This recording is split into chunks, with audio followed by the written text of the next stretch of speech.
나아갑니다. 인내의 능력. 비록 더딜지라도 기다리라. 지체되지 않고 반드시 응하리라. 하박국 2장 3절. 인내는 무관심이 아닙니다. 인내는 모든 공격을 견뎌내는 어마어마한 강한 바위를 연상시킵니다. 하나님을 바라봄이 인내의 근원입니다. 주를 볼 때 도덕적 영감을 얻습니다. 모세는 의무감이나 어떤 이상 때문이 아니라 하나님을 보았기 때문에 인내했습니다. 그는 보이지 않는 분을 보는 것 같이 하여 참았습니다. 하나님을 보는 사람은 어떤 명분이나 특별한 관심사가 아니라 오직 하나님께 헌신합니다. 당신은 당신이 주님을 바라보는 때가 언제인지 잘 알고 있습니다. 그 이유는 주를 볼 때마다 영감을 얻기 때문입니다. 모든 일은 하나님에 의해 발생하기 때문에 우리 인생에 큰 의미와 도전을 줍니다. 하나님께서 현실 속에서 예수님께 광야의 시험을 주신 것처럼 만일 우리에게도 영적 시험을 주시고 아무 말씀도 하지 않으신다면 인내하십시오. 당신은 주님을 바라보기 때문에 인내의 능력을 갖게 될 것입니다. 비록 더딜지라도 기다리라. 우리가 비전을 가지고 있다면 우리는 자신의 한계를 넘어서서 나아가게 됩니다. 영적으로 안일함에 빠지는 것은 잘못된 것입니다. 시편 기자는 내가 주를 위해 무엇이라고 말할까? 내가 더욱 구원의 잔을 마시리라고 말했습니다. 우리는 자신에게서 만족을 찾기를 원합니다. 이제 다 되었어. 충분해.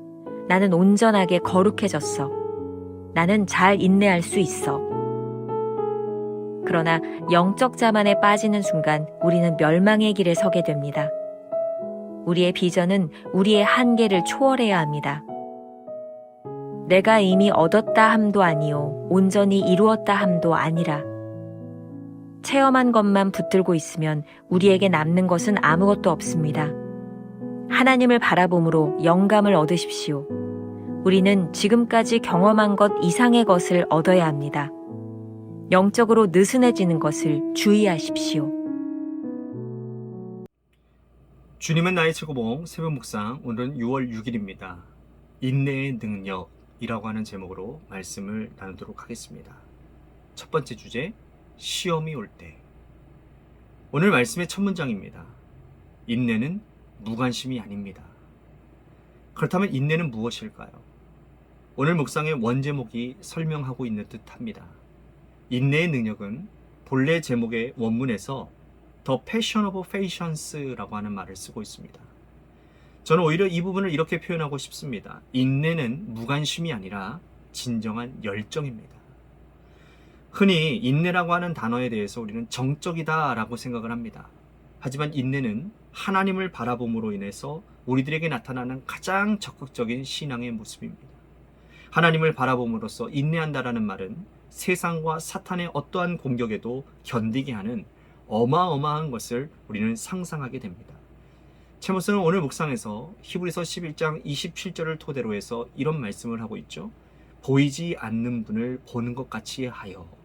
그렇게 말씀을 전개해 나가고 있습니다. 모세는 출애굽 중에 그가 가지고 있는 어떤 의무감 때문에 그는 인내할 수 있었던 것이 아닙니다. 모세는 하나님을 보았고 하나님을 믿었기 때문에 출애굽 여정에서 인내할 수 있었던 것이죠. 우리의 사역에도 한번 적용해 보면 어떨까요? 우리의 사역이 내가 어떠한 의무감 때문에, 목사라고 하는 의무감, 또한 내가 어떠한 중직자로서의 의무감, 내가 이것을 해야 된다라고 하는 의무감 때문에 우리들이 그 사역을 인내하며 하는 일들이 아니라 하나님을 보았고 하나님을 믿었기 때문에 우리들이 그 사역 안에서 인내할 수 있는 것 아닐까요? 오늘 말씀은 지난주 금요일 말씀과도 연관이 있습니다. 우리가 인내할 수 있는 이유는 특별한 영적 체험을 바라기 때문이 아닙니다. 우리가 변화산 체험을 했기 때문에 인내할 수 있는 것이 아니라 하나님을 바라보기 때문에 가능하다라는 것이죠. 우리는 현실 속에서 하나님을 바라보며 인내하고 우리들에게 주어진 일들을 수행해 나갑니다. 예수님께서 광야에 받으셨던 시험, 그것을 한번 생각해 보시기를 바랍니다. 만일 하나님께서 그 시험을 허락하셨다면 우리에게도 시험이 있지 않겠습니까? 이 부분에 대하여 오스왈드 챔버스의 도움의 장소라고 하는 책에 조금 더 잘 설명되어져 있습니다. 이런 내용입니다. 예수님의 공생애는 요한의 세례를 받으시면서 하나님 아버지의 허락을 받고 시작된다. 그러나 그분의 공생의 시작은 성령께 이끌려 마귀에게 시험을 받으러 광야로 가는 것이었다. 놀랍게도 우리의 영적 체험에서도 그와 같은 일이 발생한다. 위로부터 거듭난다. 성령의 세례는 받는 놀라운 체험이 있다. 하나님을 위해 뭔가 할 수 있는 준비가 되었다.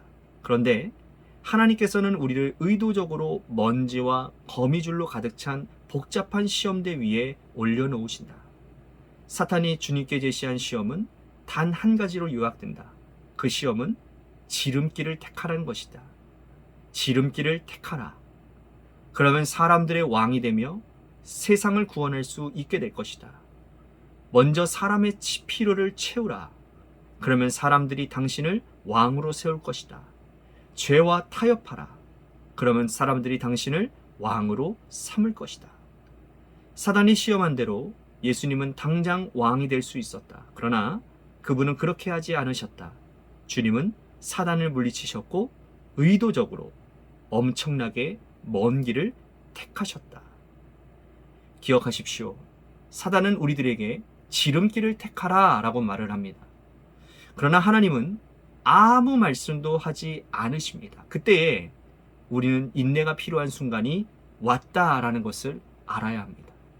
그때가 인내를 위한 열정이 필요한 순간이라는 것을 기억하시기를 바랍니다. 우리가 기억해야 될 한 줄 노트. 인내는 단순히 견디는 것이 아니라 열정에서 나오는 결과입니다. 두 번째 주제, 비전과 관계 있는 인내. 혹시 4월 21일 도덕적 영감에 관한 묵상을 여러분들 기억하시는지 모르겠습니다. 혹시 궁금한 분들이 있다면 다시 4월 21일로 돌아가서 한번 듣고 오늘 말씀을 좀 생각하는 것도 좋을 것 같습니다.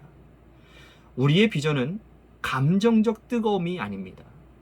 깨달음을 얻고 감정적으로 뜨거워지는 성령님이 역사하시는 그 순간 우리는 의지적으로 순종하여 받은 임무를 성실히 수행해야 합니다.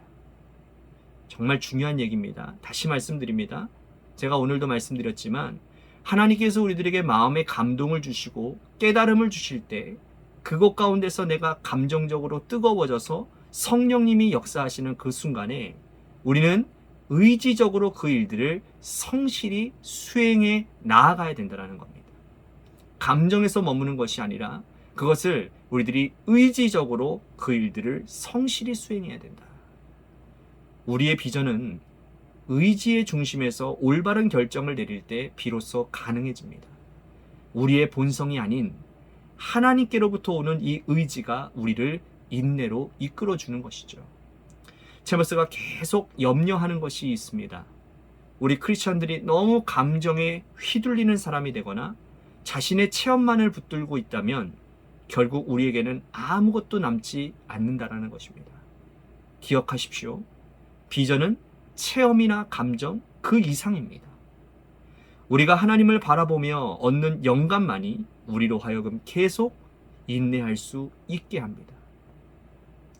오늘 보면 하박국 2장 3절의 기도를 생각해 보시기를 바랍니다. 이런 구절이 있죠. 비록 더딜지라도 기다리라. 하박국의 기도는 물이 바다를 덮는 엄청난 환상을 보았기에 가능한 것이었습니다.